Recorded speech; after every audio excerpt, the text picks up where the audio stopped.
कुठं थांबायचं कुठं करायचं हा पॉइंट कळला पाहिजे असं म्हणत जरांगे पाटलांनी अखेर 9व्या दिवशी आपलं उपोषण मागे घेतलं।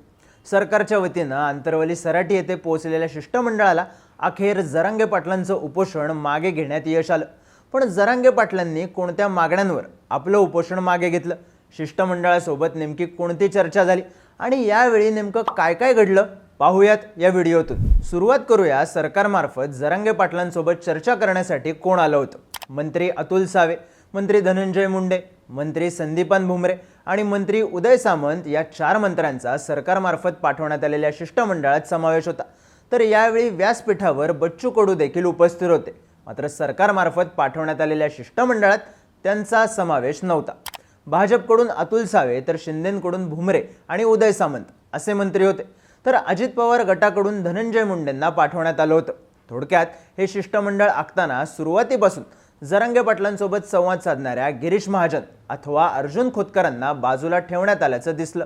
त्याचसोबत राष्ट्रवादीच्या अजित पवार गटाने सामाजिक बॅलन्स साधण्यासाठी ओबीसी असणाऱ्या धनंजय मुंडेंचा या शिष्टमंडळात समावेश केल्याचंही दिसून आलं। असो, तर व्यासपीठावर आज नेमकं काय काय घडलं तर सुरुवातीला जरांगे पाटलांसोबत माजी न्यायमूर्ती सुनील शुक्रे व माजी न्यायमूर्ती MG गायकवाड यांनी संवाद साधला। आरक्षणाबाबत व कुणबी समावेशाबाबत असणाऱ्या अडचणी जरांगे पाटलांना समजून सांगण्याचा प्रयत्न या दोन्ही न्यायमूर्तींनी केला। 1-2 दिवसात आरक्षण मिळत नसतं, असं आरक्षण मिळालं तरी ते कोर्टात टिकत नसतं असं निवृत्त न्यायाधीशांनी सांगितल्यानंतर मराठ्यांना सरसकट मागास असल्याचं प्रमाणपत्र का देऊ शकत नाही असा सवाल जरांगे पाटलांनी केला। यावर मराठा समाजाला सामाजिक आणि आर्थिकदृष्ट्या मागास सिद्ध करावा लागेल। हे सिद्ध करण्यासाठी सरकार एक आयोग स्थापन करेल। हा आयोग मराठ्यांना मागास सिद्ध करेल। कायदेशीर बाबी आणि यापूर्वी राहिलेल्या कायदेशीर त्रुटी दूर कराव्या लागतील। त्या दूर केल्या जात आहेत, त्यासाठी थोडा वेळ लागेल। मराठा समाजाला टिकणारं आरक्षण देण्याचा प्रयत्न सुरू आहे। आणखी थोडा वेळ द्या, नक्की आरक्षण मिळेल असा शब्द न्यायमूर्ती गायकवाडांकडून मनोज जरांगे पाटलांना देण्यात आला।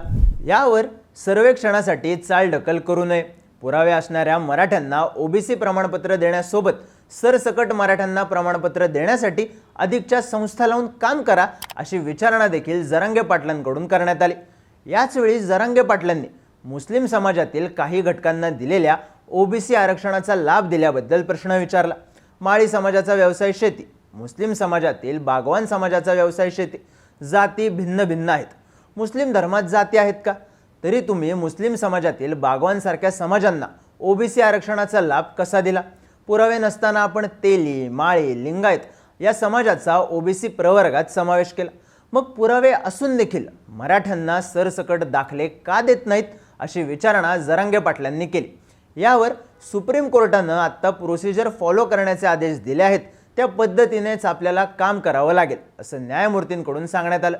त्यानंतर गुन्हे मागे घेतले जातील या आश्वासनाचं काय झालं असा प्रश्न विचारताच उपस्थित पोलीस अधिकाऱ्यांनी सगळे गुन्हे मागे घेतले जातील, त्याबाबत प्रक्रिया देखील सुरू झाली असल्याचं जरांगे पाटलांना सांगितलं।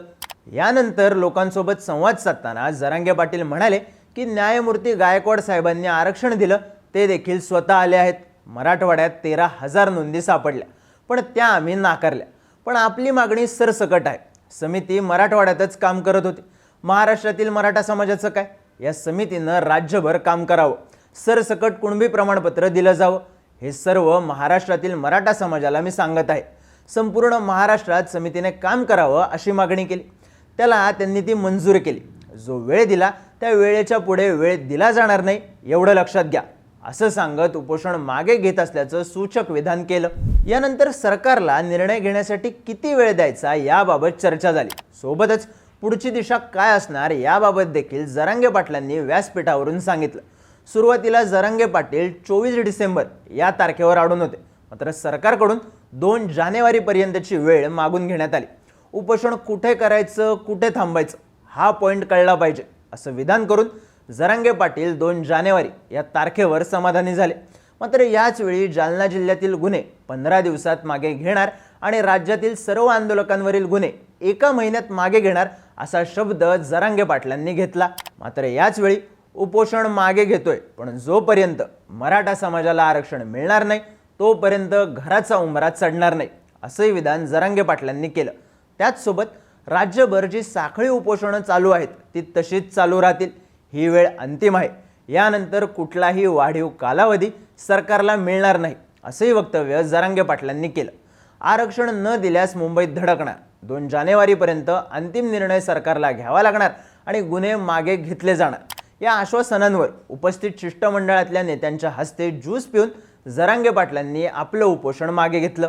अर्थात उपोषण मागे घेतल्यानंतर जरांगे पाटलांच्या मागण्या मान्य झाल्या असं म्हणता येत नाही. फक्त सरकारने अजून 2 महिन्यांची वेळ घेतली, इतकंच काय. सोबत 8 डिसेंबरला मराठा आरक्षणासंबंधित विशेष अधिवेशन घेऊ असं सांगण्यात आलं असलं तरी याच कालावधीत हिवाळी अधिवेशन असणार आहे. म्हणजेच सरकार मराठा आरक्षणाच्या प्रश्नासाठी स्वतंत्रपणे विशेष अधिवेशन न बोलवता हिवाळी अधिवेशनात राखीव वेळ ठेवून मराठा आरक्षणासंदर्भात चर्चा करू शकतं. इकडे 2 महिन्यांच्या कालावधीत साखळी उपोषण कायम ठेवलं जाईल असं सांगून आंदोलनाची धग कायम राहावी याची काळजी जरांगे पाटलांनी घेतली. सोबतच मराठवाड्यातील मराठ्यांना ओबीसी प्रमाणपत्र हा विषय जरांगे पाटलांनी खुबीनं महाराष्ट्रातील इतर मराठ्यांना ओबीसी प्रमाणपत्र इकडे नेऊन आंदोलनाची व्यापकता वाढवण्याचे देखील प्रयत्न केलेत. पण तुम्हाला काय वाटतं, उपोषण मागे घेऊन जरांगे पाटलांनी योग्य खेळी खेळली आहे का, की जरांगे पाटलांचं उपोषण मिटवण्यात सरकार यशस्वी ठरले? तुमचं मत कमेंट करून सांगा आणि अशाच माहितीपूर्ण व्हिडिओसाठी बोलबिडूच्या यूट्यूब चॅनलला सबस्क्राईब करायला विसरू नका.